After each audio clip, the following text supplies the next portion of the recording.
जंगल में होली। सुंदरवन जंगल एक बहुत ही हरा भरा और खुशहाल जंगल था। आज वहाँ के मुखिया पिंटू बाज ने सभी पक्षियों की सभा बुलाई हुई है। देखिए पक्षियों, आज मैंने आप सभी को ये सूचना देने के लिए बुलाया है कि हर वर्ष की तरह इस बार भी हम जंगल में होली मनाने का विचार कर रहे हैं। अब इससे संबंधित आप सभी के जो भी विचार हो आप कह सकते हैं। हाय नी रब्बा, ये होली तो मेरा मनपसंद त्योहार है। जैसी मैं हूँ ना, सुंदर और रंगों से सजी हुई, बिल्कुल वैसा ही रंग बिरंगा त्योहार है ये।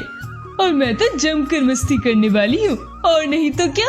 अरे वाह, मेरी नन्ही बच्ची काफी दिनों से पूछ रहे हैं कि होली क्या होती है।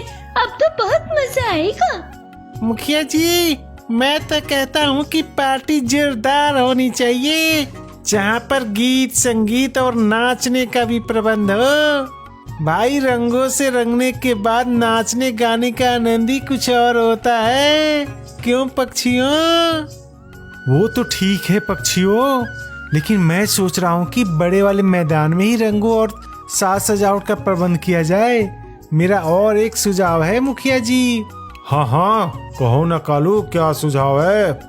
आजकल ज्यादा से ज्यादा मुनाफा कमाने के लिए दुकानदार मिलावटी रंग बेचने लगे हैं। होली के हुड़दंग में बच्चे बूढ़े जवान सभी एक दूसरे को रंग लगाते हैं। अगर ऐसे में कोई मिलावटी रंग त्वचा पर लगेगा तो बड़े ही उसके खतरनाक परिणाम हो सकते हैं। इसलिए मैं चाहता हूँ कि हम सभी प्राकृतिक रंगों से ही होली खेलें। कालू कौवे की बात सुनकर सोनू तोता जोर जोर से हंसने लगता है। अरे सोनू, यहाँ सब होली की तैयारियों के बारे में खास बात कर रहे हैं और एक तुम हो कि हंस रहे हो। अरे कालू भाई, आप तो रंगों की बात ही मत करो। आपका रंग तो इतना काला है कि उस पर तो वैसे भी कोई रंग नहीं चढ़ने वाला। आपको क्या ही फर्क पड़ेगा, आप पर कोई लाल रंग लगाए या काला। सोनू की बात सुनकर वहाँ उपस्थित अन्य पक्षी भी हंसने लगते हैं। बीच सभा के अचानक हुए इस अपमान से कालू कौवा चिढ़ जाता है और सभा में से उठकर चला जाता है।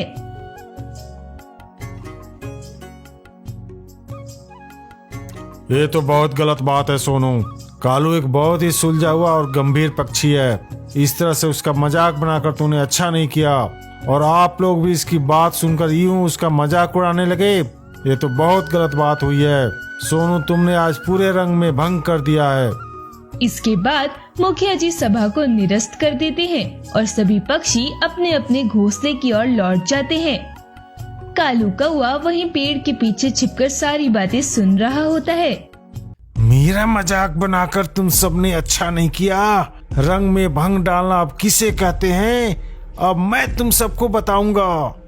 इसके बाद अगले दिन कालू कौवा शहर जाकर बाजार से मिलावटी रंग खरीद कर लाता है और अपने पास छिपा कर रख लेता है। फिर कालू अपनी दोस्त बंसी कौवी से मिलने जाता है। मेरे काले रंग का मजाक उड़ाया था ना, अब देखना, ये सब कभी अपनी शक्लें पहचान नहीं पाएंगे। मैं ऐसा पक्का और खतरनाक रंग लेकर आया हूँ कि चमड़ी तो निकल सकती है लेकिन रंग नहीं। सुनो बंसी, तुम मेरी सबसे अच्छी दोस्त हो, इसलिए मैं तुम्हें खबरदार करने आया हूँ कि कल होली के आयोजन में तुम शामिल मत होना, नहीं तो तुम भी इस रंग की शिकार बन जाओगी। देखो कालू, कल होली के लिए छोटे छोटे बच्चे भी आएंगे। तुम समझ रहे हो ना उन पर इसका क्या असर होगा। उनकी त्वचा झुलस भी सकती है। अब चाहे जो भी हो, मैं इसका बदला लेकर ही रहूंगा। अरे कालू, ये सब क्या कर रहा है? कुछ ना कुछ तो सोचना पड़ेगा, नहीं तो अनर्थ हो जाएगा। अपनी बात कहकर कालू तो लौट जाता है, लेकिन बंसी रात भर परेशान रहती है। अगले दिन होली का त्योहार था। सभी पक्षियों का उत्साह चरम पर था। एक तरफ भांग घोटी जा रही थी, वहीं दूसरी ओर अलग अलग रंगों से गुलाल सजे हुए थे। कालू अपना जहरीला रंग गुलाल में मिलाकर उसका प्रभाव देखने के लिए दूर पेड़ के पीछे छिपा हुआ था। धीरे धीरे पक्षियों का जमघट लगने लगता है। तभी बंसी कौवी जोर जोर से चिल्लाने लगती है। अरे कोई बचाओ, मेरा चेहरा जल रहा है, कोई कुछ करो, कोई है, कोई बचाओ। बंसी को दर्द से छटपटाता देख सारे पक्षी वहाँ एकत्रित हो जाते हैं। अरे अरे अरे, बंसी के चेहरे पर तो रंग लगा हुआ है। लगता है इस रंग में कोई मिलावट है। बंसी को यूं दर्द से कहराता हुआ देख कालू दौड़ता हुआ वहाँ आ जाता है। अरे अरे ये बंसी, क्या किया तुमने? मैंने तो तुम्हें पहले ही मना किया था कि कल होली में शामिल मत होना, लेकिन तुम बात नहीं मानी। अब मैं क्या करूं? मुझे माफ कर दो मेरी प्यारी बंसी। ये मुझसे कैसा पाप हो गया? बदले की आग में मैं इतना अंधा हो गया कि कुछ भी सोचने समझने की शक्ति खो बैठा। कालू को रोता देख अचानक बंसी उठ खड़ी होती है और अपने चेहरे पर लगा रंग साफ करते हुए मुस्कुराने लगती है। बस करो कालू, मुझे कुछ नहीं हुआ है। मैं बस तुम्हें तुम्हारी गलती का एहसास कराना चाहती थी।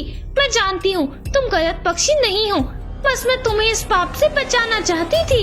तुम खुद सोचो, अगर सच में ये रंग कोई पक्षी लगा लेता तो क्या तुम खुद को माफ कर पाते? मुझे माफ कर दो पक्षियों, मुझसे भूल हो गई।